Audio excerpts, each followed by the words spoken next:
On this episode of Star Trek Universe, we are talking about all the crazy SDCC Star Trek news, as well as Strange New Worlds 207, Those Old Scientists, right after these words from our mystery sponsors.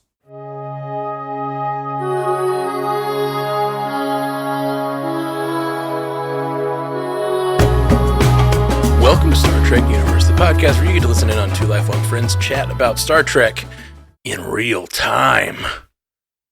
My name's Matthew Carroll. I'm David C. Robertson.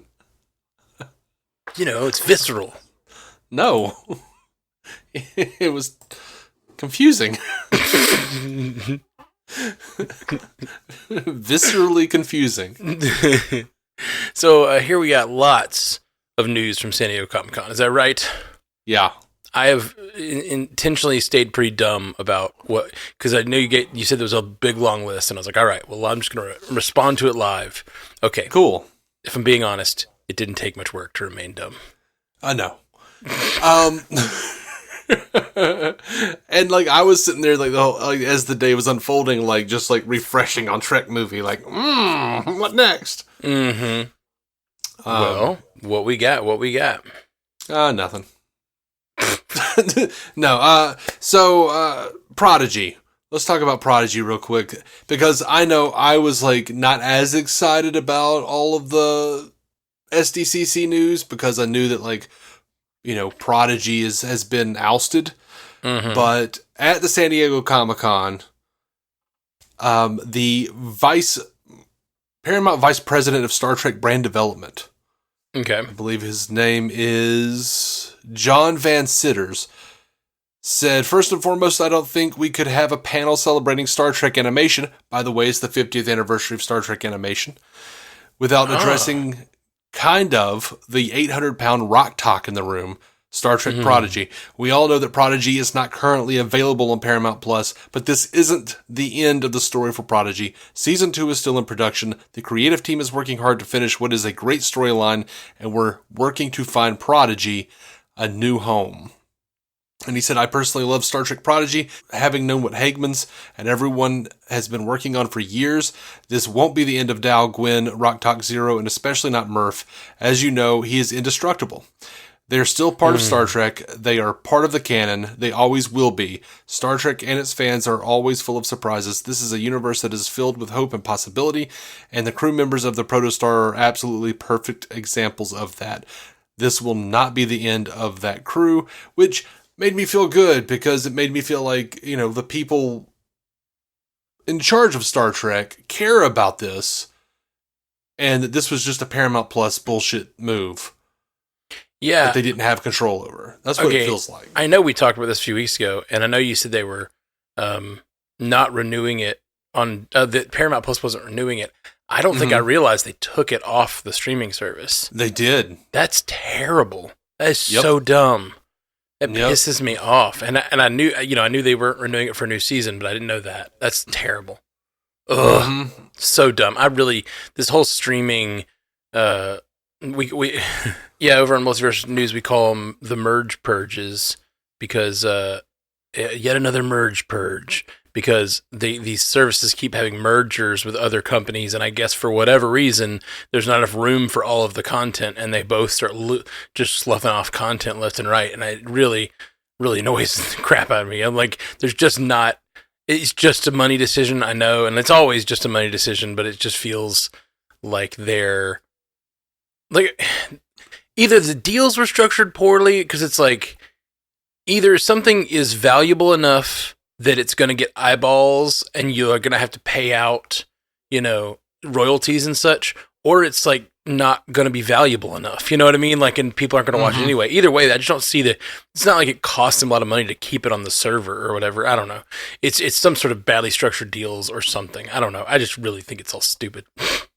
Yeah, I don't know exactly, I don't want to, speak out of turn because I don't know. I don't know how much it costs to keep it on the servers. I don't know, if this was how calculated this was, because we know they did a merger with Showtime. That's what Paramount Plus just did, and everything got restructured. And it seems like they're taking a tax write-off on season 2, and from what we've heard, and that they are shopping it around, trying to get someone else to license it, which would mean making them money off of it, which means that most probably Prodigy didn't make as much money as they wanted it to for the amount of that it cost. Right. And they are trying to get someone else to like horn in with them and and get some of that sweet licensing. Yeah. And I'm sure like if it went somewhere else and then they did like a season or two, Paramount Plus would retain the rights to keep it, obviously on their network. And, if they wound up canceling it and, it's all, pushing money around. Yeah. It just annoys me because it feels like they're just intentionally withholding stuff from the fans that like paid to make this stuff happen in the first place and are still paying their services. So, episodes 11 through 20 of season 1 have been released digitally already, and they are also coming to Blu-ray and DVD on September 27th. They're available for pre-order at Amazon right now. The Blu-ray is priced at $21.99 if you're in the States. DVD at $17.99. I suggest going and getting it as soon as possible. Just to prove that this thing is worth the money. Yeah, do it. We got a trailer for Lower Decks Season 4. Have you seen this thing? Yeah, man, I did see it. I really, it looks great. It does. I think the hardest I laughed was when the bit about finishing their equations and they were both just like stomping their feet from under the shuttlecraft, like giggling. Yeah. I loved that. I think the hardest I laughed was the two dudes doing the stretching in the like Troy. Oh my god, and, the Beverly and Troy outfits from Next Generation. It's just so funny. The show gets this like weird ability to embrace the fact that it's just being meta about things that fans like. It's not even necessarily like the depth of Star Trek, they don't have to worry about the like, are we making the universe too small? Like, no, they just like reference a thing that is only known to us because it's like a weird internet culture thing that is like, whatever. I just think that's so funny. Yep. And it, by the way, it starts September 7th. New episodes. Great. So, that's not too far away. It's not. I'm really excited about it. I love Lower Decks. They also came out with an official synopsis. It says, in Season 4 of Star Trek Lower Decks, an unknown force is destroying starships and threatening galactic peace. Luckily, the crew of the USS Cerritos isn't important enough for stuff like that. Instead, Ensigns Mariner, Boimler, Tendi, Rutherford, and Provisional Ensign T'Lyn are keeping up with their Starfleet duties, avoiding malevolent computers and getting stuck in a couple caves. All while encountering new and classic aliens along the way. And of course, they've aped the Star Trek 4 poster. Yeah. Like they did with Star Trek 3. Yep. Last year. I thought this looked great, and I want to know what the evil threat destroying everybody is.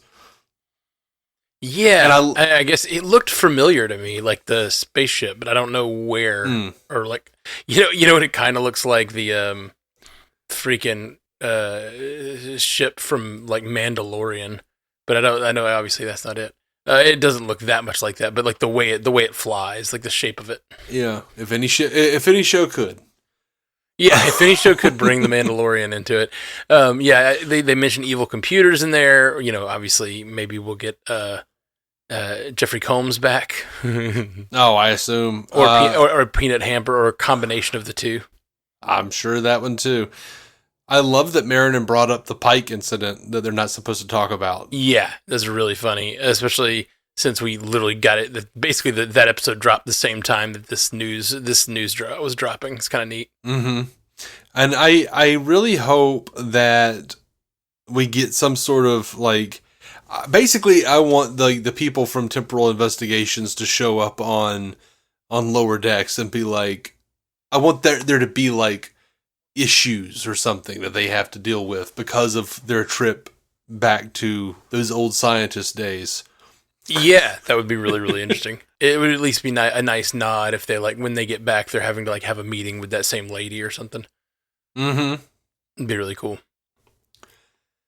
All right, so there are animated promos that are coming, and it was to commemorate the 50th anniversary of the animated series. And I'm not sure what these exactly are, but CBS Studios is creating 5 animated promotional spots in the animated series style. And it's going to have, quote, fan favorite characters voiced by cast members from across Star Trek universe, including Jonathan Frakes as Will Riker, Doug Jones as Saru, and Armin Shimmerman as Quark. And I've included in our document the pictures they included, which I love. Yeah, it's awesome. It totally llooks like the old animated series. Yeah, for sure, man. The fact that they got Armin Shimmerman to come back as Quark here, and I just want more Quark. Oh yeah, obviously, always. Yeah, it's really starting to feel like Jonathan Frakes is just like the real prize behind all new Trek. Well, it feels like Jonathan Frakes got a weird, because he directed so many, beloved episodes and movies and stuff. It's like he got this weird status as, like, not only is he, the first officer, but he's like a behind the scenes guy and a well-known guy from behind the scenes. So they, like, give him a lot of stuff now, and it's like he's kind of become like a big driving force behind the creative, it seems, and that's really funny. Yeah. And I love that because he's also time and again proven himself to be like a stalwart champion of Star Trek. Yeah. Like, he loves it as much as we do, I think. Mm-hmm. I think it's true. Yeah. I think it's super rad. These spots, these animated celebration spots, will debut later this year. And they come from Casper Kelly, who was known for the viral smash hit Too Many Cooks. And Weird. He also worked on Star Trek Short Tracks, and he worked with Adult Swim. I don't know most of that, so. Huh. That's weird. Do you know Too Many Cooks? I don't. I've never heard of it. Oh gosh, until now. It's a weird thing. I can't even really describe it without ruining it. Go watch Too Many Cooks. It's a weird, just like YouTube video from like the, I don't know, mid 2000s. Okay. It's good stuff. On to Strange New Worlds. We got a teaser. Did you see this musical episode teaser? Yes, I did. How do you feel about the musical episode coming? Oh, I'm fine with it. I'm happy about it. I feel like, and we'll talk about this. I should save this for when we talk about Lower Decks episode, the Lower Decks crossover episode. But something I'm realizing about Strange New Worlds is, yes, they're going to tell some more serious stories here and there, hopefully, and they have. But like, they are not afraid to just be like silly as hell. And like embracing it. It feels like a lot of older Star Trek was silly at times, but when it was silly, it was sort of like relegated as like, oh, this is one of those worst things they've ever done, Unless you're talking about like Trouble with Tribbles, which was like very intentionally whimsical. Yeah. There's a weird line between the whimsical and like stuff from the 60s that doesn't hit, or even the stuff from the 90s that like, this episode is weird and it just doesn't really like for some reason it doesn't hit. And I wonder if some of these sillier episodes from Strange New Worlds won't age as well, because that seems like maybe the thing. Like some of those things from the original series and TNG just didn't age as well. But some of the stuff, like from that Alan Moraine episode that they reference in the Lower Decks trailer, which is great. Dude, Am I in the game? I howled with that. So and good. He looked so annoyed when she was like, Alan Moraine. Like, oh my God. Yep. It's really, really great. Bethany and I reference that all the time. Yep. It's really good. But like that's an episode that's like kind of like, but it has this like beloved following. It's like, that's a weird and kind of kitschy episode. I don't know. I've been impressed with how Strange New Worlds has been able to walk the line. And the thing that I noticed most when I watched this crossover that we're about to talk about in a few minutes was the fact that like the tones just aren't that different. Like when they bring in the Lower Decks crew and they're having them run around and do their thing, I'm like, this feels like Lower Decks, but it doesn't not feel like Strange New Worlds. Like one's animation, one's live action, and one goes further with the jokes, but like there's not such a difference that they couldn't mesh those two tones. And I found that really interesting. They brought over one of the writers, and the person who wrote the crossover was a writer on Lower Decks. So she's a master of both worlds. Neat. And then they also had Mike McMahon like supervising and stuff. Did a really good job. We didn't get a lot of a tease for Subspace Rhapsody, which is the name of the musical episode of Strange New Worlds. Mm-hmm. I'm loving this old school looking poster. Yeah. I am a big fan of some musicals in genre drama. Like I love Once More with Feeling and Buffy. Yep. Didn't really love it in Scrubs as much. Yeah, same. Downright hated that 70s show musical episode. Like I feel like there came a time where like everybody was doing a musical episode. And I don't dislike musicals at all. Right. But my favorite movie is a musical. Mm-hmm. But yeah, I feel like I have faith enough at this point with whatever they're doing. Yeah, same. They've earned it. I think they know what they are, and they're going to do a good job with what they're doing. And like, I think this show, because of its like kitschy, fun nature, is going to be a good place for the tone does not feel far off from Buffy, and like that sort of thing. Which Buffy is, again, that's my favorite musical that fits into a universe like this. So I'm down, man. I'm excited. And by the way, I think I really, for years I said Star Trek became too sterile. Mm-hmm. And absolutely. I wanted them to get back to a little bit of the fun and whimsy of the original series, and I do think Strange New Worlds has really done that very, very well overall. Yeah, I agree. I fully agree. And it's funny when we talk about how sterile it is. A lot of times I feel like what we're talking about is like the morality questions, and they're like how gritty it can be. Like we often talk about Pale Moonlight as this episode that's like, that was when Star Trek wasn't so sterile and they're really doing cool stuff, Well, that's why DS9 was not a big favorite among fans at the time, because they were big fans of TNG. They were big fans of Voyager. They liked that moral purity. But what I kind of saying is like, that moral purity is one kind of sterility, but like this other kind is this sort of stodginess that the show has developed, especially during TNG. And I think this is just so silly and fun. And, it used to like kind of like have a little bit of fun.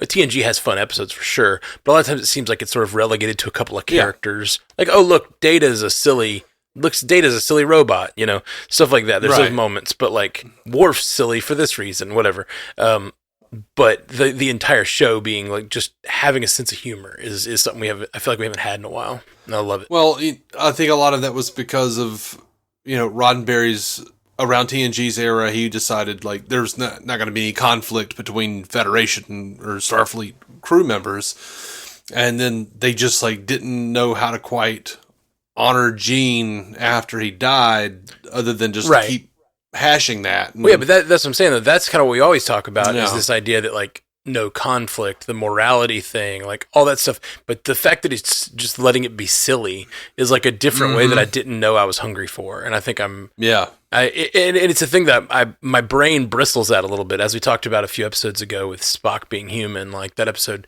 really...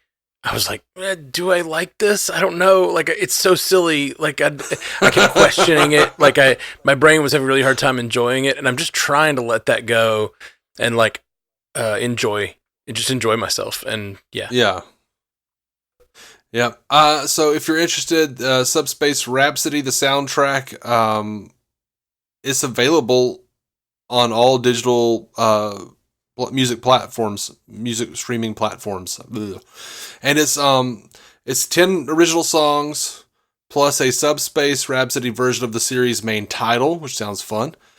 And it's music and lyrics by Kay Hanley, who did Letters to Cleo, and Tom Pulsey, who did Letters to Cleo and Crazy Ex-Girlfriend. I am excited about that because I love Crazy Ex-Girlfriend. That show was fantastic. I've heard good things, but I never saw it myself. Oh, just dive into it. And as we talked about earlier, we are going to get a new episode July 27th because they did drop Those Old Scientists a few days early on a Saturday. Now they're dropping Under the Cloak of War, which is apparently going to be like super serious Gorn shit. That's coming out July 27th. Subspace Rhapsody is coming out August 3rd. And the season finale is coming out August 10th. That's what we got, man. Season finale being called Hegemony is a really interesting thing to me. I don't know what that will mean, because that's one of the big things that Starfleet is sort of criticized for, is this sort of oppressive nature of its culture and taking over everywhere. And I wonder if that's going to be an episode that questions that, or if that's going to be an episode that's just like about some other race, and because they don't look inward enough. But that's not been the case lately. Lately they've been looking inward a lot. So I have a feeling that might be a really interesting episode.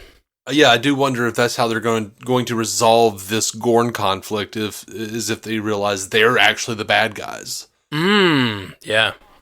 Because that's what we did the last time with the Gorn, is like they were encroaching upon their territory. Right.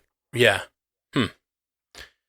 Interesting. Well, that makes sense with Under the Cloak of War, then Subspace Rhapsody, then Hegemony being like a three episode run that will be about those things. Can't believe we only have 3 episodes left. One of them being tonight. Like that means we have 2 weeks left of this show. It's crazy. I know. It went by so quick at warp speed, some might say. Yes, indeed. I'm super happy because Strange New Worlds ranked on the streaming charts. And they did it 2 weeks in a row. Oh, wow. And Picard did it 2 or 3 times. But that was the first time Star Trek had ranked on the streaming chart since it began anew. Mm-hmm. And now we've got Strange New Worlds hitting 2 weeks in a row. Wow. Feels like Star Trek's starting to see a bit of a resurgence. Yeah. I think so. That's really, really cool. And those 2 weeks don't feel like weeks. I mean, I think the crossover episode was pretty exciting for a lot of people. But what was the? I don't even think we've seen that one yet. Oh, that's not in this list? The 2? I do not believe so. No. Wow. I feel like that's even going to be bigger. Yeah, that's cool. That's really cool. So which 2 episodes is that? The Spock being a human episode and the. It just says it included the release of the 2nd episode Ad Astra per Aspera. And I didn't look at this chart. So. Oh, okay. So we're talking like the beginning of the season, it was hitting the charts. Yeah, it's just like those numbers are coming in now. Yeah. So cool. It was the week for June 19th through the 25th. Oh, well, so June. Cool. Very, very cool. That's really exciting. Yeah, so I'm excited. I'm proud of my little franchise that could, man. Yeah, absolutely. And it's in the top 10 or something. What did it say? Or just the top 10s on the streaming charts. It came in at number 8. The last one did, and then the week before that, it was number 7. Just what we've seen so far. So I don't know what like last week's was. 7 of how many? 10. Well, that's not very Star Trek-y.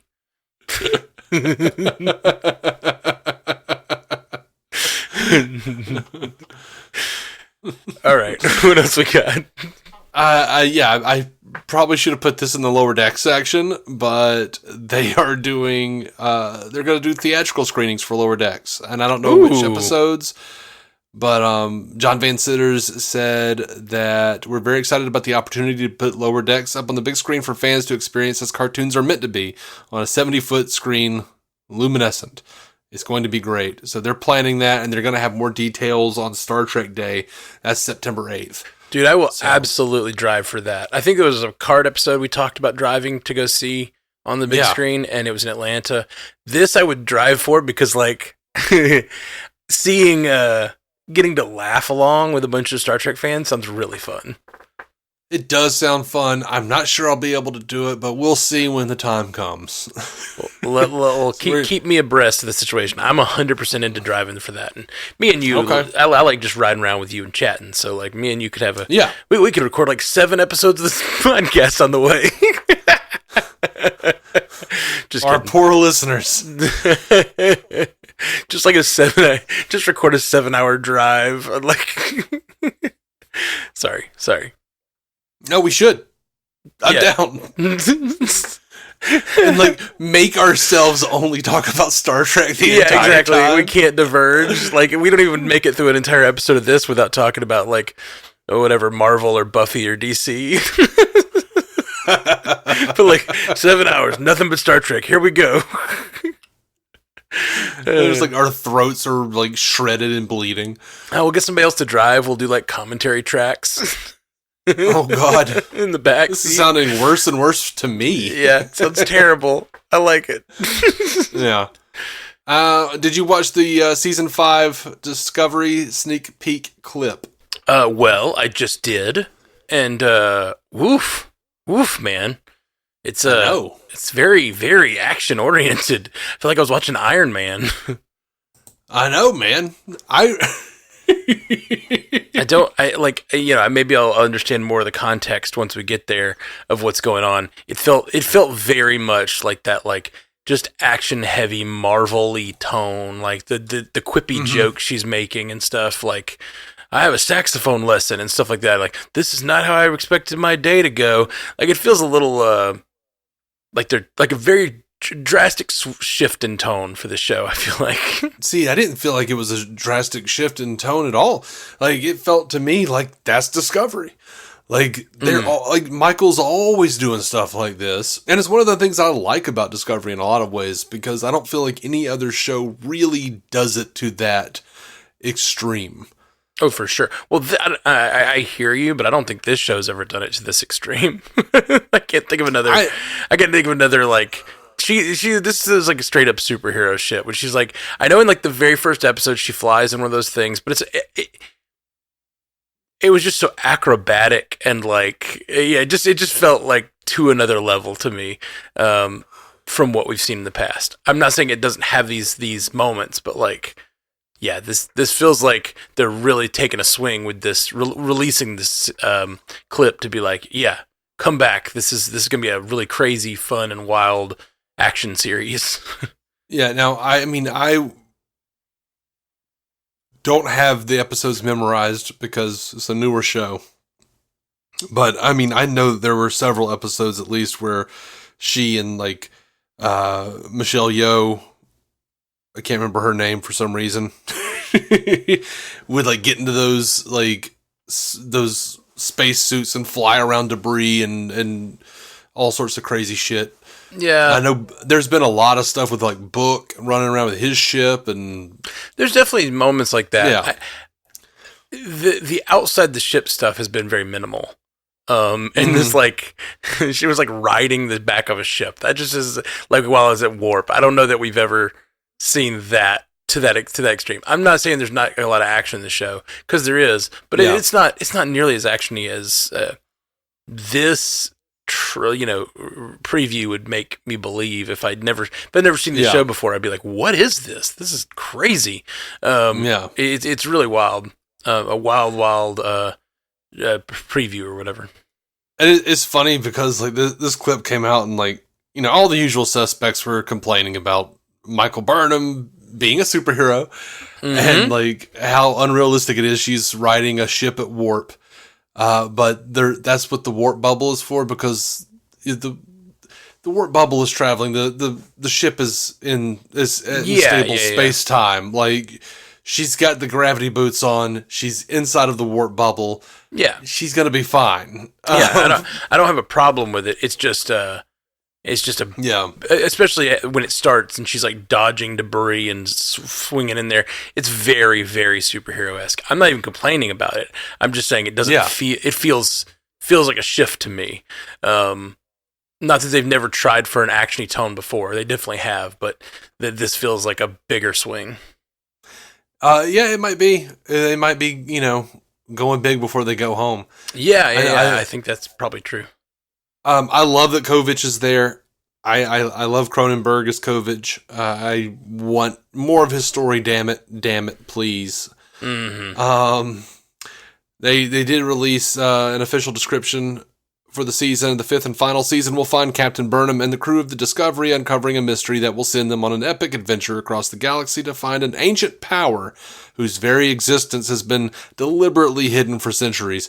But there are others on the hunt as well, dangerous foes who are desperate to claim the prize for themselves and will stop at nothing to get it. I like that they're not doing a galaxy-destroying thing. This is more of an Indiana Jones feeling kind of thing. Yeah, I agree. Whatever. Let's go MacGuffin. Yeah. Let's get that MacGuffin.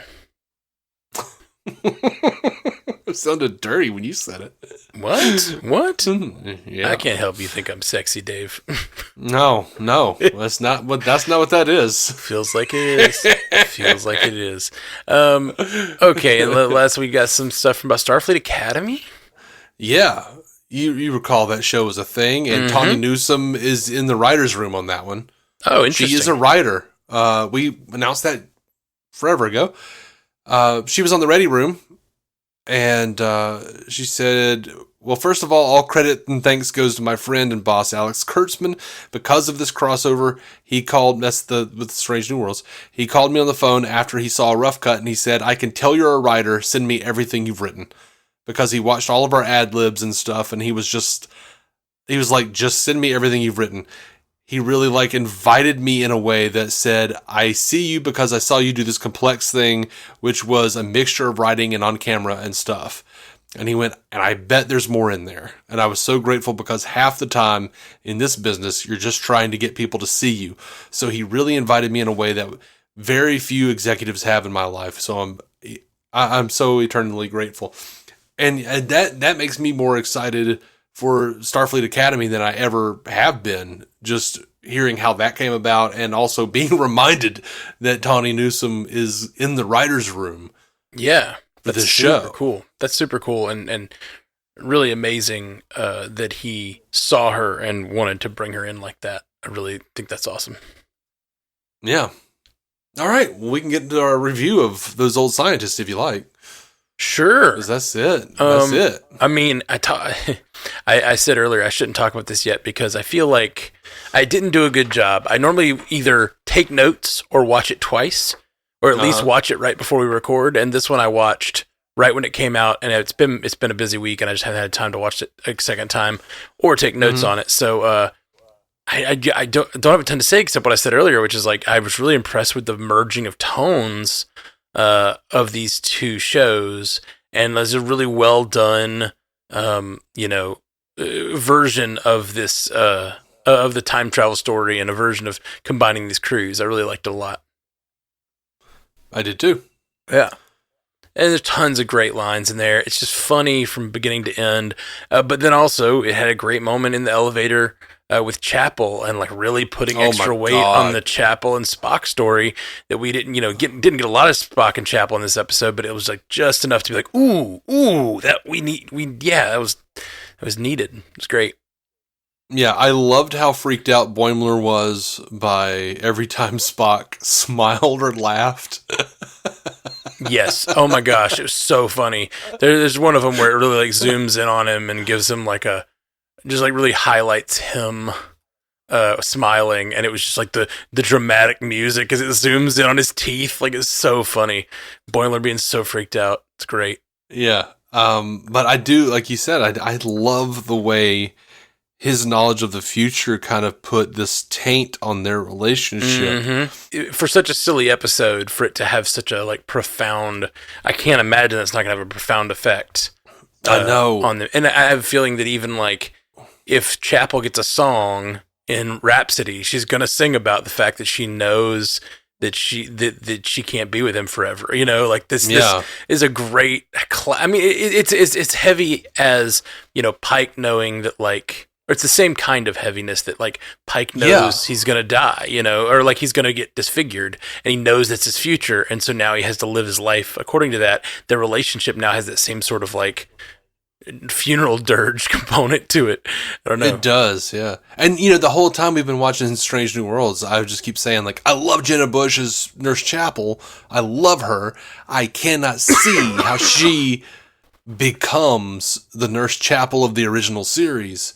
Mm-hmm. But after they left that turbo lift, and she's just sitting there, like, I saw TOS Chapel for the first time, really. Like, that quiet desperation. Mm-hmm. And she played it so well. Like, just this hopelessness. Yeah. It really was so solid. So solid. I like it a lot. She just killed it. Yeah.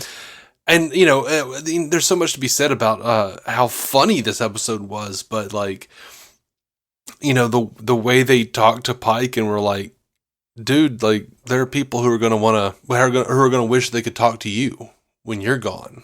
Yeah. Like, you don't only have parties for you. Yeah. Yeah. Like, it's not about you. It's about the people. The people around you need to celebrate you while you're here. And, like, that moment when Boimler and Mariner realize that he knows, like, it's something that they didn't know. That's not in the historical record. And they're like, oh, you already know. That was intense. Yeah, and fantastic. And all of the stuff about Mariner basically teaching or telling Uhura, like, dude, no, you're a badass. Like, I look up to you. Like, everybody knows who you are and all the things you do, and, like, helping her to find, like, a way to relax and have fun and not be so, like, stressed out about her work. Yeah. All of that was so super important.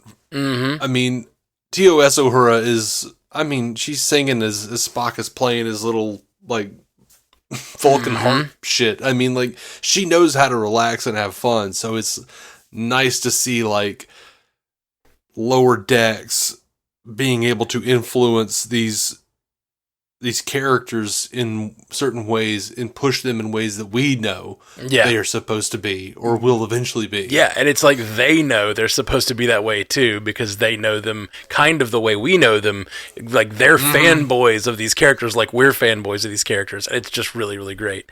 And I just... I love that when Mariner comes back and she's like, I did it, and, like, she just ruined their whole plan. And then I love it that when they finally open it again, you hear Ratindi and Rutherford on the other side, like, we're coming to you. Like, no, don't do it. It's really good. Oh gosh, it's just so much funny stuff in here. I loved it. By the way, I love that the ancient Nausicaan portal, that after they decrypted it, it just said, this is a time machine. Yeah, it was really great. There were so many great moments, the Riker moment, especially considering this episode was directed by Jonathan Frakes, of course. And you have freaking Boimler throwing his leg up over that saddle and going, Riker! It was so good. It was so good that he did it, and he did it in live action too. Like, it'd be one thing if they did it on the cartoon, because it's like kind of a silly action, but for that actor to, like, pull that off in such a silly way to Riker himself onto a saddle was really funny. I did not think they were going to be able to pull it off, this that I'm about to say, because we talked about it, and we were like, God, I hope we get the chance to see this in live action. The Boimler scream. And he had, like, 3 or 4 really good ones in there. Yep. He really does. Like, I don't feel like it makes sense because it's literally the actors who play them and everything, but, like, it's just so cool to see. It's so cool to see them in live action acting like themselves, and it makes me feel like they could drop in on any of the shows. Like, the Legacy is probably right around the same time. Like, it's not that far off. They could easily jump over and be on Legacy or whatever. It could be a blast. Yeah, I love that line where they were like, have you noticed how everyone in this time talks so quietly? Yeah. Or something. Or so slowly, and the other one's like, yeah, and quietly. Yeah. It's really good. I just adored this episode so much. Like, holy Q! Don't be bringing him up. They don't know him. They do know Trelane, though. Yeah. What's that other line? He's like, by Worf's honor, or something like that. Oh, damn it. Yeah. Really great. Yeah, this is a perfect episode for me. Mm-hmm. I have no notes. This is gorgeous, beautiful episode. I'm finding myself feeling that way more and more with Strange New Worlds. Like, my notes are for myself. Like, they're not for the show. Like, when I don't enjoy something, it's like, no, I'm just being too stodgy. I'm caring too much about oh gosh, sorry. I'm watching in the background as we talk, and I just saw the part where Boimler runs away from Una in that, like, that speed walk way that he walks when he's, like, nervous on the cartoon. Yep. And the fact that he did that, he's just so good at playing Boimler in live action. Like, it's so good and weird. Yeah. Oh my God. How much did you love that they got to have that little note to Una about how the pinup that he has of her is not sexual. It's because it was a recruitment poster that says the Ad Aspera, what's it? Yeah. Like, that's, oh my God. Like, I got tearied. Yeah, me too. I got teary-eyed. Me too. And by the way, I love that back when they were in Lower Decks universe, Ransom was like, all right, Una Chin Riley, the hottest first officer in Starfleet. Because, they're married in real life. Oh, no, I didn't know that. Yeah, Jerry That's O'Connell funny. And Rebecca Romaine are married. Oh, weird. Didn't know that. Cool. Yep. Man, yeah, what an episode.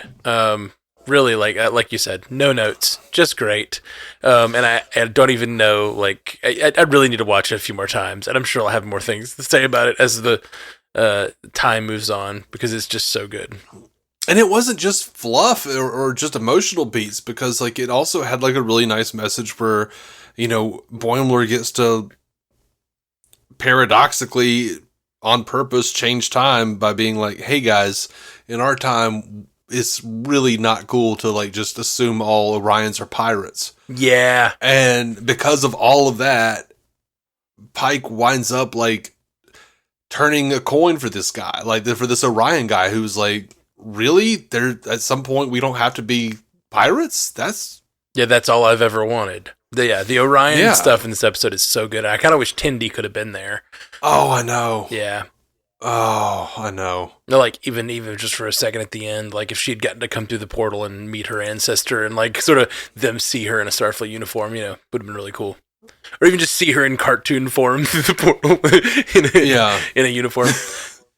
I think that would have been too heavy-handed. Like, yeah, I agree. It would have changed it too much. Like, this, she would have been, like, standing up for herself, like she did at the beginning of the episode in animated form.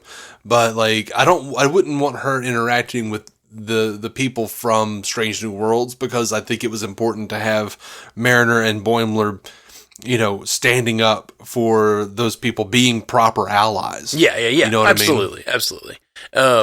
I think I love the way they did it. I just it just would have been nice to see Tendi see it, I guess, or hear about, or maybe we'll see or hear about it on Lower Decks. But I just thought that the whole Orion, like, through line of this episode is really wonderful. Another great moment in the episode is the ending, where they drink some of the Orion ale or whatever and end up in cartoon form on Strange New World, like just the Strange New Worlds cast in cartoon form at the end. I love the implication, because when they had it earlier, it wasn't with the proper ingredients, and now they have the proper ingredients. I love the idea that, like, everyone on Lower Decks, or at least our main characters, just have had so much of this shit that, like, they see themselves as cartoons. Yeah, that's very silly. I don't think that's how I take it, but, like, that is a really funny implication. Well, that is, like, once they were drinking it, they were like, I feel like my eyes are really big, everything seems really two-dimensional, and Spock's like, my arm should not be doing this. I think it's a fun closer. I don't know that I consider it canon, but it's I think it's really funny. Yeah, for sure. Yeah, man. It's really, really funny. Yeah. You got anything else for this episode, or do you No, I don't want to move on to feedback? Yeah, let's get to feedback. Alrighty. Mark McElwin, I think that's how you say the name, sent us an email titled La'an's Gun and said, "Hey guys, first time feedbacker here. Welcome. Welcome, Mark. Welcome to the fold, Mark."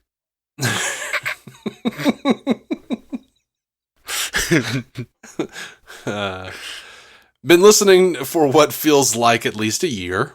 It's been 2 weeks, Mark. Says, love the show, but I'm always driving when I listen, so I can't give feedback when I think of it, and later I just forget. This time I had my wife remind me. Anyway, you were talking about La'an leaving your gun with Khan in terms of it being a loose end or something to be addressed later, but I wonder if it's more self-contained. La'an chose not only to spare Space Hitler's life, but she realizes that his legacy is her legacy. So she actually tries to help him by leaving her gun with him. I guess I saw it more as just saying something about her as a character, accepting that for better or worse, that's her history and she wants to preserve it. I love that. Oof. I like it, and I think that's an interesting way to take it. There's a difference in accepting part of history as what it is or whatever, and accepting that part of yourself, and actively helping a genocide or whatever.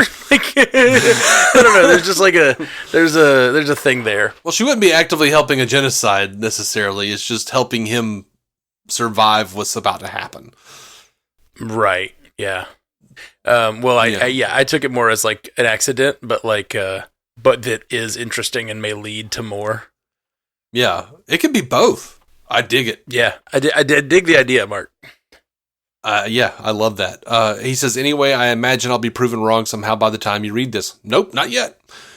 Also, I wish I could disagree with you about Strange New Worlds Kirk versus 2009 Trek Kirk, but you're right. Chris Pine channels Kirk in the same way that Anson Mount does Pike. But this raises a question. Do you think there's any character who cannot be recast in all of Star Trek? I often wonder about an Enterprise sequel, but from what I hear, they'd have to recast T'Pol, and that's tough to imagine. But then the weakness of one's own imagination is never much of an argument for anything. I think if there was one person in all of Star Trek you couldn't recast, it would have been Spock, and they've done it twice now. So, No, I don't. Personally, I think Badgie. I think Badgie should never be recast. Yeah. I don't know. No. I don't think it's. I don't think there's anybody you can't recast. But to Paul's, I guess I don't know the context of this, but why will Jolene Blaylock not come back? I don't know. You know what? I've never read it up on it because I don't really care about Jolene Blaylock. So I guess I've never really seen anything that I wanted to read from her, but maybe she doesn't want to come back. But by the way, speaking of Enterprise, I loved how much love they gave Enterprise because it is a very overlooked show. Mm-hmm. And I love that they realized, oh shit, we're talking about everyone on the NX-01 the way these people are talking about us. Yeah. Yep. It's really, and it really just cool. it felt so good to hear them say, Travis Mayweather and talk about Hoshi Sato and I love that there's a piece of the NX-01 on the ship and they use that to get home. Oh, I just loved all of that, and I actually really like Enterprise a lot. Yeah, me too. And it's really great too because it ties together this sort of fan theme that we've seen on Lower Decks where they're fans of the original crew or the original and the Next Generation and hearing Strange New Worlds talk about that ship with such reverence, it's oh no, that works. It's not weird that they're fans of it. Maybe sometimes it's weird the way they go with it on Lower Decks, but it was neat to see them bring that fandom in to this. Yeah, it was really cool. Yeah. By the way, I don't dislike Jolene Blaylock as an actor. I thought she did a fine job on Enterprise. When the few times early on when the show first came out, I listened to interviews with her, and she was really irreverent and really weird, and talked a lot about dick, like getting dick, and how a guy's got to have a giant dick, and she did interviews drunk, and she was weird stuff, so I just stopped reading anything she said. All right. It was weird. I don't know. I didn't know she had a problem with Enterprise and wouldn't want to come back, though. Yeah. But I guess I'll look into that now because you've piqued my interest, Mark. Yeah. Damn it. My interest is piqued. I have no idea. We got Andre Sparks over here saying crossover episode equals amazing. I agree, Andre. Andre says, hey guys, I don't know if you could tell, but I'm stoked. A live-action episode of Lower Decks needs to happen. Tawny Newsome and Jack Quaid did a great job and acted how you would expect their live-action characters to be. The Boimler run, the screaming in the dark, the talking fast, the hijinks. It was great. Frakes is a genius. The number one poster thing was great because we all know she was a poster on all the guys' walls in the 90s, so her character thinking that it was that kind of poster was fun. Yeah, it's plus, really great. I didn't think about that connection. That's funny. Yeah, totally. I was just thinking because they were married. Plus, since the Star Trek Future lady didn't come talk to them, maybe this was supposed to happen. Or maybe we will see repercussions on Lower Decks. One question, though, do we know why half the crew doesn't stay to work with Kirk? Since this war is coming and he called one of them a war hero, I just got you don't make it vibes. Don't make it vibes. Gotcha.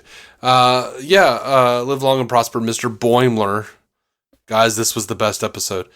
It was a damn good episode. It was... Yeah, man, this season... across the board. I've been saying that, like, you know, I said it when it happened, but the episode where they go back in time was so good. The Khan episode was so good and, like, in a totally different way. And it's one of my favorite kind of Star Trek episodes, you know? And this is another one of my favorite kind of Star Trek episodes, but a completely different kind, you know? It feels like Trials and Tribulations in a lot of ways. Yeah. I see that for sure. By the way, the thing about why do we know why half the crew doesn't stay to work with Kirk? Well, in situations like this, you know, this is their ship, this is their crew, and at a certain point, they're gonna get promoted and move on to other postings. Sort of like how Chekhov left after the original series and went to another ship. Yeah. Or after the motion picture anyway, went to another ship, found his way back through happenstance and terrible circumstances. But, yeah, and then Sulu went on to become captain. You know, they all just sort of, you know, rank up and move on. Yeah, it's just how that works. Yeah, and we know Mbenga left and then came back and for the original series a little bit. I mean, it's just one of those things where like a class of people are there for a time, and then, like you said, they all have their own aspirations and things they want to do. We see all these characters having desires for greater things and things they want to do, and things they want to learn and grow, and like you said, rank up. And so, yeah, we just see that happen. Mm-hmm. And finally, of course, we've got an email from Stuart Little. Stu. Mr. Stu. But flipping is the best part in his title. Hey! Does the Lower Decks animation seem a bit more fluid than we've seen before? Maybe they could put more detail in because it was for a shorter segment. I didn't notice. Yeah, I didn't either. Actually, I didn't. Love the animated version of the intro, including the koala. Yes. We didn't even talk about that. Yeah, we didn't at all. The koala was wonderful. It was cool. And the thing sucking on the Enterprise's nacelle. Yeah. Like it does on Cerritos. Yeah. I loved all of that. Maybe those are beings you can only see if you've had some of that Orion drink. Yeah. Kind of weird Boimler doesn't really react to meeting a Noonien Singh. Well, Boimler's a fan, so Boimler knew that she was part of the crew. Yeah, I wondered about that too, though. Maybe. Like, he seems to be fans of all the crews, but it is weird that he didn't like, yeah. He seemed to get to know her in a way that, I don't know, that he didn't react as a fan to her or as a, as like a shocked that she's a Noonien Singh. So it was a little strange. At the very least, I don't think he would be shocked that she was a Noonien Singh, is what I'm saying. Like, yeah, maybe. He would be like, oh, yeah, lineage, whatever. That's not, Stu goes on. Boimler built ships and bottles. Picard would have gotten along with him. Yeah, possibly. Now, that's going to be a hard one to recast when it comes time, is Picard. Yeah, for sure. Patrick Stewart is universally beloved. Yeah. Good choice not to give the Orions in this episode the distracting facial prosthetics the Discovery Season 3's Orions had. I don't even remember those. Yeah, I don't either. I don't either. Of course, that's like the Season 3, that's like when they're in the distant future. So I'm guessing that's like 1,000 years in the future. So that they wouldn't have that here anyway. Yeah, that's right. And to be fair, one of the best parts of all the other Star Trek series is how much they're just undoing weird shit Discovery did for a little bit. But I don't know about that. I mean, like they've definitely been trying to undo a lot of what Discovery did here, I think, on Strange New Worlds. Yeah. At least that first season. But Discovery is also doing that too. It's starting in Season 2. They've been like, all right, we're sorry we got so weird with this time period. We're going to start like bringing it back to Kirk's era. Yeah. That was a weird offshoot Klingon species. Don't worry about that. Yeah, exactly. Okay, now we need to see more jetpacks in Star Trek being used in atmosphere. I don't mind either way, honestly. Do you have jetpacks? We have jetpacks. Yeah, but smaller ones. Our regular characters all stationed on the flagship. Is it so weird to them that they might be historically significant figures in Starfleet? I mean, when you consider that you don't know if the Gorn are going to attack and Starfleet won't even exist next week. Well, and this thing, I think Pike wouldn't be surprised if you told him he's a historical figure in Starfleet, but Uhura is just an ensign at this point. Like, last season, she wasn't even sure she was staying in Starfleet. So, like, yeah. She's just now decided to stay, and like, yeah, it just seems like she goes on to be like bridge crew for like one of the most storied crews of Starfleet, but like she's not that yet. Right now, she's just like a translator. Just once, I want to see Star Trek do the 5 to beam up, only for the wrong 5 to get beamed because the person wasn't specific enough. I assume Star Trek Lower Decks will do that soon. They should have Pelia show up in Lower Decks and make the plot about Boimler obsessively trying to make her remember they've met. That would be phenomenal. Yeah. Oh, that would be really great. That would be fun. I would think, her showing up in the future would be really, really great. But how have I not thought about that? She's a character that lives so long, like she could absolutely show up just like Guinan has throughout any point in the timeline. That's super fun. Yep. And now they have to do a Halloween episode in Star Trek. I'm down. Why do they have to do that now? I don't know, but I'm down. Yeah. I just didn't understand the reference. Was there did they mention Halloween? I don't recall. It seems familiar. Like I said, it's been 5 or 6 days since I saw it. Whatever, I'm down. He says, at what age does a quarter-life crisis happen in Star Trek typically? Because you can live to over 100 there. Yeah, but then you gotta factor in, Stu, how many people are wearing red shirts? How many of them are getting sucked out of airlocks? Yeah. How many of them are, getting sucked out of holes in the hull? Not everybody's McCoy out there. Yeah. A lot of them are dying early. Yeah. The average age is a whole different thing. You might have your O'Briens dying at 114 or surrounded by family and friends. But you might have these 19-year-olds getting sucked out of a freaking torpedo blasted hull. Mm-hmm. And there's no what's his face to save him? What's that guy's name from Guardians? The Golden Boy. Oh, what is Adam his name? Warlock. Oh, Adam Warlock. There, yeah, that's what I'm talking about. I couldn't remember.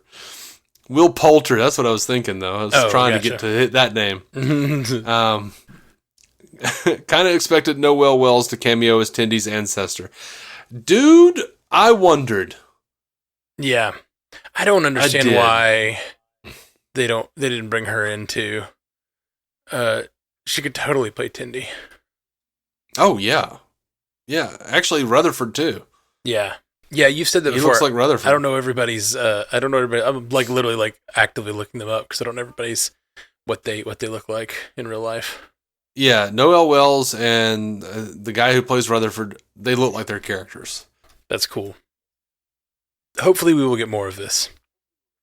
Like it would work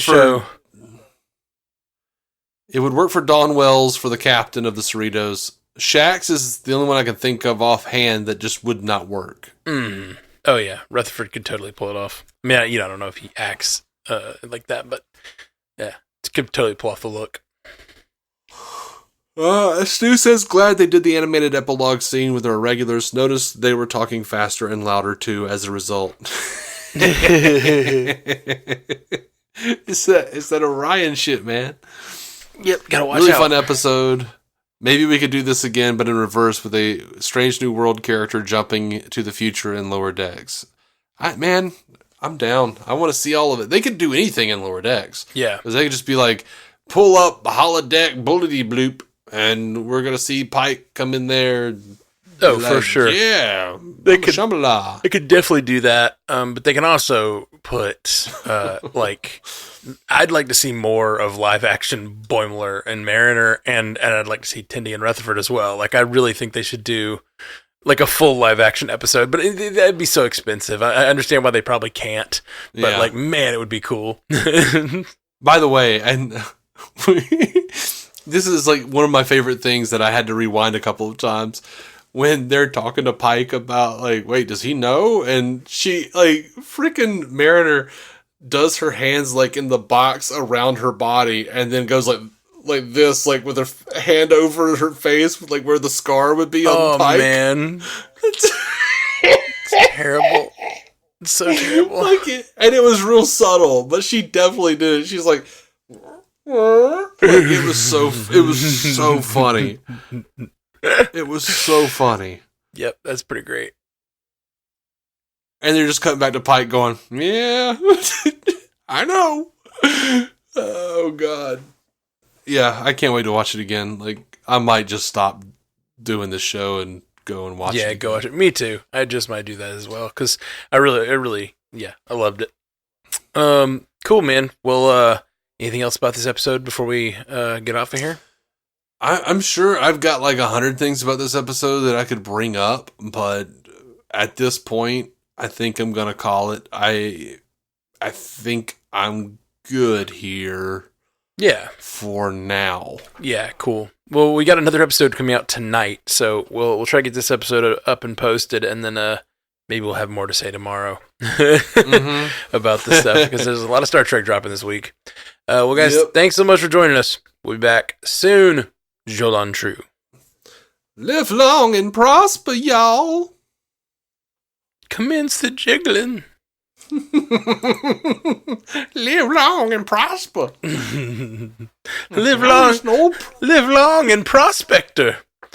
Right? Aw, peaches. All right. Talk to you later. Bye. Bye. Thank you for listening to the Star Trek Universe Podcast, a Stranded Panda production. If you'd like to hear more from David C. Robertson, check out the DC On Screen podcast or maladjusted.tv for his web videos. If you'd like to hear more from Matthew Carroll, check out the Marvel Cinematic Universe podcast or listen to his music. Just search for Matthew Carroll anywhere you get music.